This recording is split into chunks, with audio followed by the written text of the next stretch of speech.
नमस्कार and welcome to all of you in Global Lookout. दोस्तों, recently I hope आप सबने इस न्यूज़ के बारे में सुना होगा कि इंडिया ने ओआईसी यानी ऑर्गेनाइजेशन ऑफ इस्लामिक कंट्रीज को क्रिटिसाइज किया है। इसको माउथपीस ऑफ पाकिस्तान कह दिया है, यानी कि जो पाकिस्तान है उसकी बोली ये बोल रहा है। और ये भी कहा इंडिया ने कि ये जो ऑर्गेनाइजेशन है ये अपना क्रेडेंशियल बहुत हद तक खो दिया है। अभी रिसेंटली में हुआ क्या, ओआईसी के सेक्रेटरी जनरल हुसैन ब्राहिम ताहा ये थे पाकिस्तान के विजिट पे, और वहाँ ये कश्मीर को लेके एक कमेंट भी करते हैं और फिर पीओके जो है यानी कि पाकिस्तान का जो इलीगल ऑक्यूपाइड कश्मीर है उसको विजिट भी करते हैं। इसी चीज पे इंडिया ने अपनी नाराजगी जताई है कुछ दिन पहले। दूसरा क्या हुआ है कि हाल में फिर से पाकिस्तान की एक बार यूनाइटेड नेशन सिक्योरिटी काउंसिल में बेइज्जती हुई है। आपको अगर याद हो तो कुछ साल पहले पाकिस्तान ने यूनाइटेड नेशन सिक्योरिटी काउंसिल में एक फोटो दिखाई थी जिसमें कहा था पाकिस्तान ने कि देखो कैसे इंडिया और इंडिया की आर्मी जो है वो कश्मीरियों पे अत्याचार कर रही है।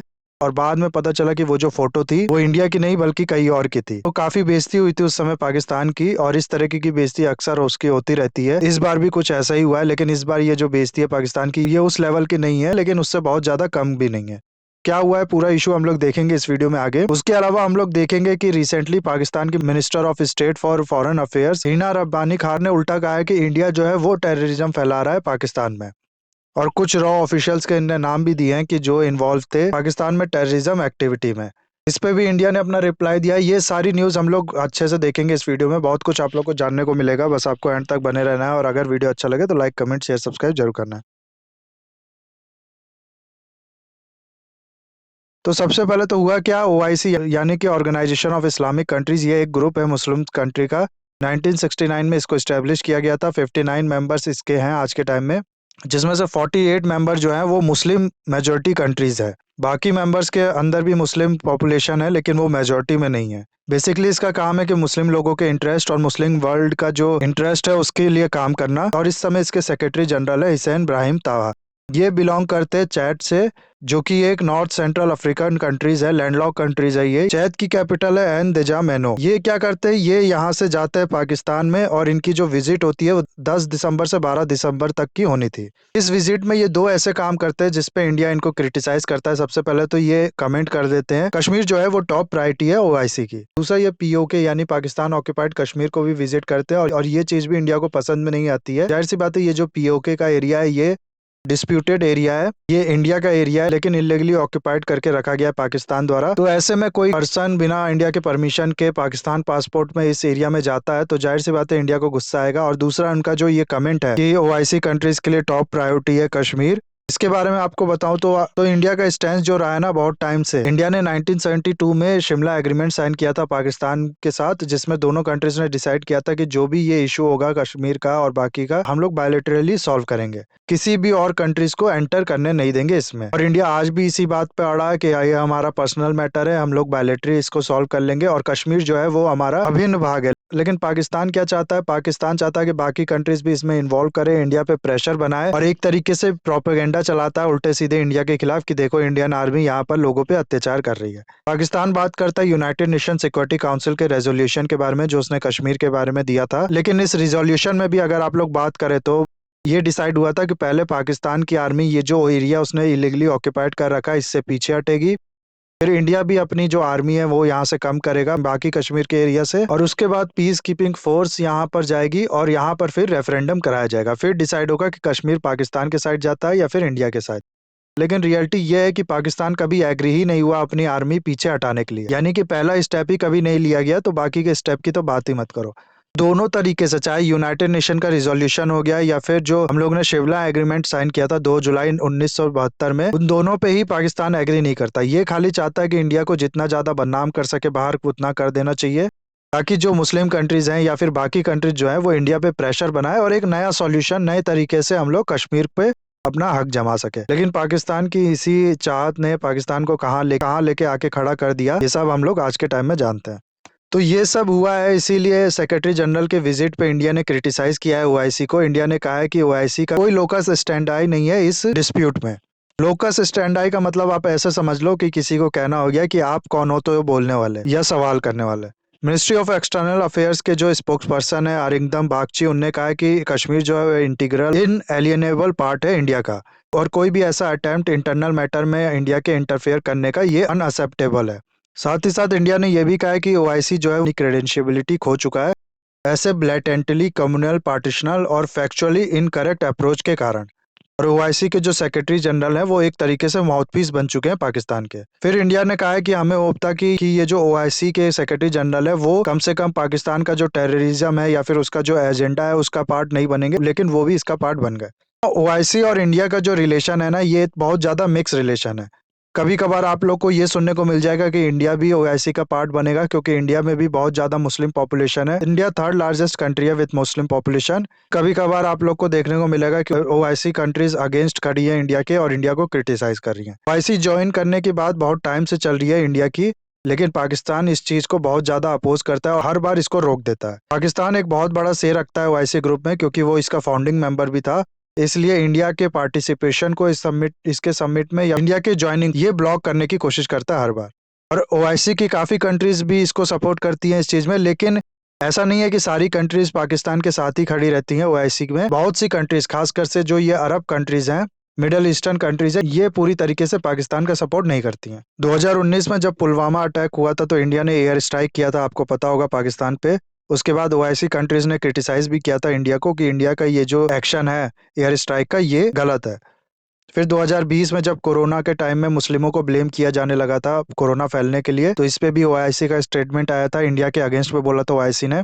तो इस तरीके की कभी कभार अपोजिशन ओआईसी की तरफ से देखने को मिलता है। लेकिन इसके अलावा 2019 में यूएई ने पाकिस्तान के बहुत ज्यादा अपोज करने के बाद भी इंडिया की जो एक्सटर्नल अफेयर्स मिनिस्टर थी उस टाइम पे, सुषमा स्वराज जी, उनको इन्वाइट किया था गेस्ट ऑफ ऑनर पे, जिसकी वजह से पाकिस्तान ने इस समिट को ब्लॉक भी कर दिया था। तो देख सकते हैं आप लोग, पाकिस्तान जो है वो बड़ा से रखता है इसमें, लेकिन ऐसा नहीं है कि सारी कंट्रीज उसके साथ ही खड़ी रहती हैं हमेशा। बहुत सी कंट्रीज ये समझती हैं कि इंडिया में भी काफी ज्यादा मुस्लिम है, इस वजह से पाकिस्तान का ये जो मुस्लिम कार्ड है ये कभी कभार फेल कर जाता है।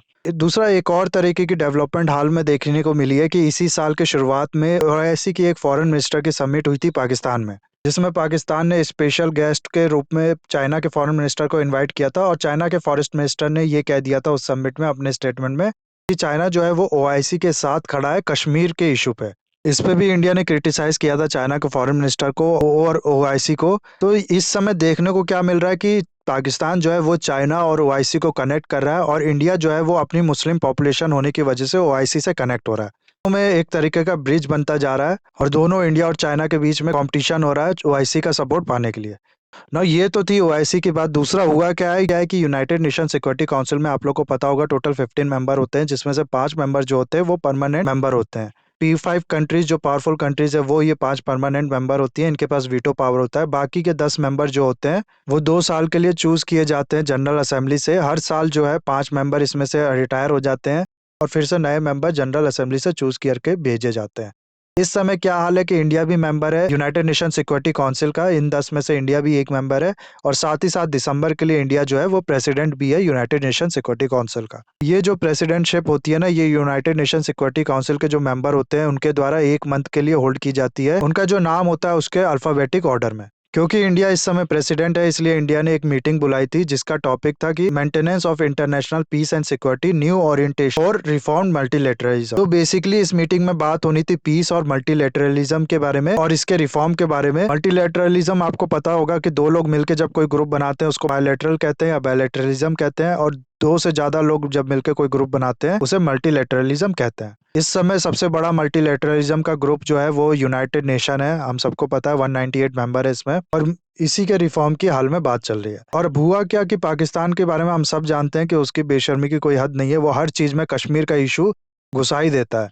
हालांकि पाकिस्तान इस समय यूनाइटेड नेशन सिक्योरिटी काउंसिल का मेंबर नहीं है, यानी कि ये जो 15 मेंबर होते हैं सिक्योरिटी काउंसिल में उसमें पाकिस्तान नहीं आता है, लेकिन फिर भी क्योंकि ये मीटिंग ओपन थी इसलिए पाकिस्तान भी इसमें जाता है। और पाकिस्तान की तरफ से उसके जो फॉरेन मिनिस्टर हैं बिलावल भुट्टो वो जाते हैं, और इंडिया की तरफ से भी जो इंडिया के फॉरेन मिनिस्टर है एस जयशंकर जी वो जाते हैं। पाकिस्तान के फॉरेन मिनिस्टर इसमें कहते हैं कि इंडिया अगर चाहता है कि मल्टीलेटरलिज्म सक्सेस करे तो उसको चाहिए कि कश्मीर में United nation security council resolution को इम्प्लीमेंट करे। इंडिया प्रूव करे कि उसकी प्रेसिडेंसी में जो हमारा रीजन है, यानी कि इंडिया और पाकिस्तान और कश्मीर वाला रीजन है, यहाँ पर मल्टीलेटरलिज्म पीस डिलीवर कर सकता है। इस पे एस जयशंकर जी कहते हैं कि हम लोग को जो थ्रेट है टेररिज्म की, ये यहाँ बात कर रहे हैं, उसको नॉर्मलाइज नहीं करना चाहिए। कहते हैं कि ओसामा बिन लादेन को होस्ट करना हो गया, अपने नेबर कंट्रीज के पार्लियामेंट पे अटैक करना, ये सब भी ऐसे एक्ट हैं जिसको नॉर्मलाइज नहीं करना चाहिए कि चलो ठीक है एक बार हो गया तो हो गया, कोई बड़ी चीज नहीं है। ओसामा बिन लादेन हम सबको पता है कि कितना बड़ा टेररिस्ट था, और इंडिया के लिए नहीं, उसने तो टेररिज्म फैलाया था यूएसए में।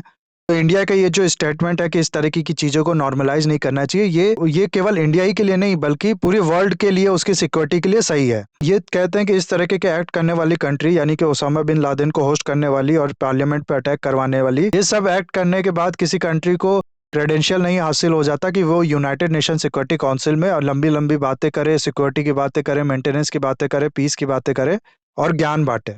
तो बहुत सरकास्टिकली तरीके से मुंह बंद कर दिया गया है पाकिस्तान का इस बार फिर से। साथ ही साथ जयशंकर जी पाकिस्तान और चाइना को भी क्रिटिसाइज करते हैं इसमें। वो कहते हैं कि यूनाइटेड नेशन सिक्योरिटी काउंसिल को इस तरीके से कि किसी टेररिस्ट को हम लोग टेररिस्ट भी ना डिक्लेयर कर पाए यहाँ से, ये चीज़ गलत है। आप लोग को पता होगा कि इंडिया बहुत टाइम से कुछ टेररिस्ट को, इंक्लूडिंग मसूद अजहर को, यूनाइटेड नेशन सिक्योरिटी काउंसिल से टेररिस्ट डिक्लेयर कराना चाहता है, लेकिन चाइना हर बार इस चीज़ को वीटो कर देता है और इसको रोक देता है। तो इस पे ये क्रिटिसाइज करते हैं चाइना को और पाकिस्तान को कि ये सब चीज़ करने से रोकना चाहिए कंट्रीज़ को अपने आप को। ना अब हो क्या रहा है कि हम लोग देख रहे हैं कि पाकिस्तान खुद अब इंडिया पे इल्ज़ाम लगाने लगा है टेररिज्म फैलाने का उसके यहाँ पे। तो एक नई स्टोरी चालू की जा रही है। रिसेंटली पाकिस्तान के minister of state for foreign affairs Hina Rabbani खार जी ने ये कहा है कि इंडिया जो है वो बिगेस्ट परपेरेटर है टेररिज्म का। कोई भी कंट्री टेररिज्म को इतना बेहतरीन इस्तेमाल नहीं कर सकती जितना कि इंडिया कर सकता है। रिसेंट में किया क्या है पाकिस्तान ने कि इस्लामाबाद में उसके यहाँ जितनी भी एम्बेसी हैं सबको डोसियर भेजा है, जिसमें उन्होंने बताया कि देखो कैसे टेररिज्म जो है वो और इंडिया जो है वो आपस में लिंक्ड है। कुछ एविडेंस भेजे हैं इस डोसियर में, जिसमें पाकिस्तान का कहना है कि ये जो एविडेंस है ये क्लियरली प्रूव करते हैं कि इंडिया जो है वो पाकिस्तान में टेररिज्म फैला रहा है। पाकिस्तान के होम मिनिस्टर, जिसको वहाँ पर इंटीरियर मिनिस्टर कहा जाता है, राना सनाउल्लाह, इनका कहना है कि लास्ट ईयर हाफिज सईद के घर के बाद जो ब्लास्ट हुआ था उसमें इंडिया का हाथ है। और इस तरीके के बहुत से एक्ट में ये कहते हैं कि इंडिया इन्वॉल्व है पाकिस्तान में। हिना रब्बानी खार जी कहती हैं कि हमारे पास कुछ एविडेंस है जिससे ये साफ पता चलता है कि इंडिया की इंटेलिजेंस एजेंसी रॉ जो है वो पाकिस्तान में टेररिज्म फैला रही है, और 4 नाम भी ये देती हैं जो है गोविंद पटनायक, अर्थाशर, राजेश कुमार दुमागरा, जो कि इन्वॉल्व हैं इस तरीके की टेररिज्म एक्टिविटी में पाकिस्तान में। एक नया एजेंडा शुरू कर दिया है पाकिस्तान ने। इंडिया को चाहिए कि बहुत ज़्यादा इसको सतर्क रहे और अच्छे से एक हाई पिच वॉइस के साथ इसको काउंटर करें। इसके अलावा और भी कुछ बातें हुई है इस मीटिंग में जो इंडिया ने बुलाया। आप लोग को पता होगा कि यूनाइटेड नेशन सिक्योरिटी काउंसिल को एक्सपेंड करके इंडिया को परमानेंट मेंबर बनाने की बात चल रही है यूनाइटेड नेशन में, और इंडिया भी यही कहता है कि इस मल्टीलैटरलिज्म को रिफॉर्म करना चाहिए। पहले की जो कंडीशन थी कि सिर्फ 5 ही पावरफुल कंट्रीज थी, बाकी सब छोटी-छोटी कंट्रीज थी, वो वाली सिचुएशन आज के टाइम में ट्रू नहीं है। आज के टाइम में इन P5 में से कई कंट्रीज को इंडिया ही इकोनॉमी में पीछे कर चुका है, क्योंकि ये यूनाइटेड नेशन एक ग्लोबल एजेंसी है, इसलिए हर एरिया को इसमें रिप्रेजेंटेशन मिलना चाहिए। यही कारण है कि यूनाइटेड नेशन सिक्योरिटी काउंसिल को एक्सपेंड करने की बात की जाती है, और इंडिया जो कि बहुत इंपॉर्टेंट प्लेस रखता है आज के टाइम में वर्ल्ड में, इसको इसमें एंट्री देने की बात की जाती है वीटो पावर के साथ। साथ ही साथ इंडिया का कहना है कि साउथ अमेरिका से भी कोई कंट्रीज रिप्रेजेंट नहीं है वहाँ के लोगों को, और अफ्रीका से भी कोई रिप्रेजेंटेशन नहीं है वहाँ के भी किसी कंट्रीज को यूनाइटेड नेशन सिक्योरिटी काउंसिल में परमानेंट सीट्स देनी चाहिए। लेकिन पाकिस्तान इसको भी अपोज करता है। जाहिर सी बात है उसको तो कोई कंसिडर करेगा नहीं, इतनी उसकी हैसियत नहीं है कि वो यूनाइटेड नेशन सिक्योरिटी काउंसिल में परमानेंट सीट क्लेम कर सके। इसलिए वो कहता है कि किसी को परमानेंट सीट देना या किसी को वीटो देना और ज्यादा अनइक्वलिटी बढ़ाएगा वर्ल्ड में। ये कहता है कि गिनी चुनी 5-6 कंट्रीज के पास वीटो पावर होगा, उनके पास ज्यादा पावर होगी, और बाकी जो कंट्रीज होगी उनके पास कम पावर होगी, तो इसकी वजह से अनइक्वलिटी बढ़ेगी कंट्री वर्ल्ड में। इसके अलावा हाल के कुछ इवेंट जो हुए हैं जिसकी वजह से यूनाइटेड नेशन की कुछ कमियां या फिर कुछ फेलियर सामने आए हैं, उसके बारे में भी एस जयशंकर जी कहते हैं।